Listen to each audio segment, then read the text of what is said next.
আমার খবর নাই, আমি শুধু সুস্থ বিচার চাই। আমার মা সুস্থ বিচার চাই, আর বেশি কিছু চাই না। আপনার নাম? নাম লক্ষ্মী ত্রিপুরা। আপনার ভাই, আপনার মানে বড় ভাইয়ের দিকে অভিযোগের আঙুল তুলছে যে আপনার মা যে মারা গেছে ও নাকি মারছে, কি করবেন আপনি? আমার মা মারা যায় না, আমার মা হত্যা করা হয়েছে। আমার ভাইয়ের উপর প্ল্যান করি।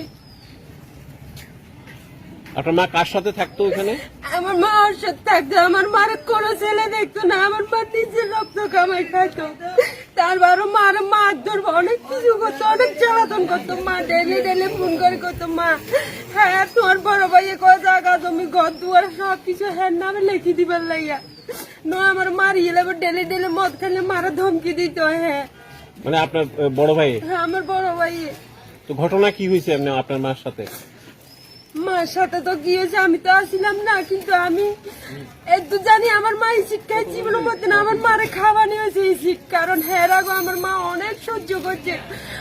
মারে পূর্ণ শিলে লাগছে মাথাতে। আমি আসিলাম উদুপুর হসপিটালে, মারে দিল নিয়ে হসপিটালে। হ্যাঁ আসিল না, বাইয়ে আসিল। এই সময় মা মারা গেছে না, মারা অনেক পিছিয়ে গালাগালি করে। আমার মা এমনে, আমার মা হেমনে। তারপরে মা এর সময় মারা গেছে না, কিন্তু মা যদি মারা যাইতো আরো আগে মারা যাইতো। মা মরছে না, মারা হত্যা করা হয়েছে আমার ভাই, আমার বড় ভাই। আপনার বড় ভাইয়ের নাম? রঞ্জিত ত্রিপুরা। বাড়ি কোনখানে? বরবাদুরি দিছি সবর পাড়া। মারে মারছে, তার বউরও মারছে, তার মেয়েরও মারছে। আপনার মা কবে মারা গেছে? মা সোমবারের দুপুর 2টার সময়। আমি তো জানি না, আমার বউ আমার ফোন করছে, কয় মার খুব কন্ডিশন খারাপ, মা ইসিড খাই লাইছে। হ্যাঁ মা ইসিড খাওয়াই দিছে, মারে অ্যাসিড খাইছে। ইসিড খাইছে কইছে। তো কে খাওয়াইছে না খাওয়াইছে এটা জানি না, কিন্তু আমি এতটুকু জানি আমার ভাই এর আগের দিনও কইছে মানে তোরে বা রাখতাম না, মারিলেন। ভাইয়ের নাম কি? ভাইয়ের নাম রঞ্জিত ত্রিপুরা। কি করেন উনি? উনি ডালাই কাম টাম করে, এমনি ম্যানেজারি টুকটাক করে। আচ্ছা, এরপরে এর আগের দিনও কইছে মারি লেব। এরপরে অনেক সময়, প্রায় সময় টাকা পয়সা নিয়ে মার লোকে ঝগড়া করতো। একবার মার মাথা পাঠাইছে, 15 সিলাই লাগছে মাথা। মানে এর আগে আপনার ভাই আপনার মার উপর অত্যাচার করছে? হ্যাঁ মারছে, অনেকবার মারছে। তারপর আমি বাস বাড়ি থেকে 1 মাস 15 দিন হইছে বোম্বাই গেছি। এরপর মার লোকে প্রায় সময় কথা হইতো, কালী পূজার সময় কথা হয়েছে। তো মা আমারও কইতো সবকিছু ওই এরকম ঝগড়া করে। আপনার মা, আপনি মুম্বাই যাওয়ার পর আপনার মা কার সাথে থাকতো? মা আমার বউয়ের সাথে থাকতো। আপনার মিসেস এখানে? হ্যাঁ। আচ্ছা। তারপরে পরে সব সময় কইতো। এরপরে পরের দিন সকালবেলাও যখন কই যাইবো, তারপরে মারে কইছে বলে আমি যদি আজকে বিকাল বেলা তাহলে তোমার আজকে কাটিলাম। মানে যেদিন মারা গেছে? হ্যাঁ ওই দিন। তারপরে মা বাজারে গেছে, বাজার থেকে আইয়া কইলো আমার মেসিসে কইলো বাড়িতেই ছিল। এরপরে আমার মেসিস গেছে গিয়া ঘুমাই গেছে। আর এরা কি আলোচনা করিয়া মারিলেছে, আবার মারা এসিড খাবাই।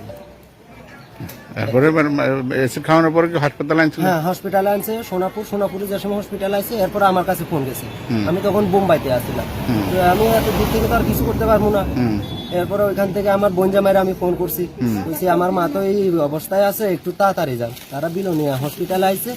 আইবার পরে এরা আমার কইছে কি এখান থেকে তো রেফার দিতে আছে শান্তির বাজার, শান্তির বাজার লইয়া যেতে আছে। শান্তির বাজার লইয়া যাইবার 15-20 মিনিট পরে মা মারা গেছে। আচ্ছা, এরপর আইয়া আপনি?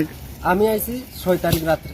আচ্ছা, আপনি মুম্বাই থেকে 6 তারিখ আইছেন? হ্যাঁ 6 তারিখ আইছি। বাড়ি থেকে কবে মারা গেছিল? মা মারা গেছিল 4 তারিখ দুপুর 2টা।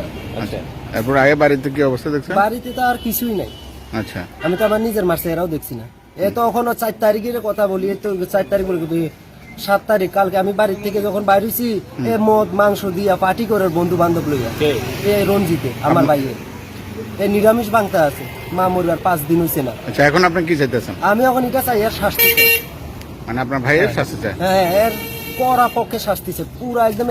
আমার তরফ থেকে পুরা আমি কইতাছি এর জিন্দগিতে বহুত ভুল করছি আমি। এখন আর এরা ছাড়া যাইতো না।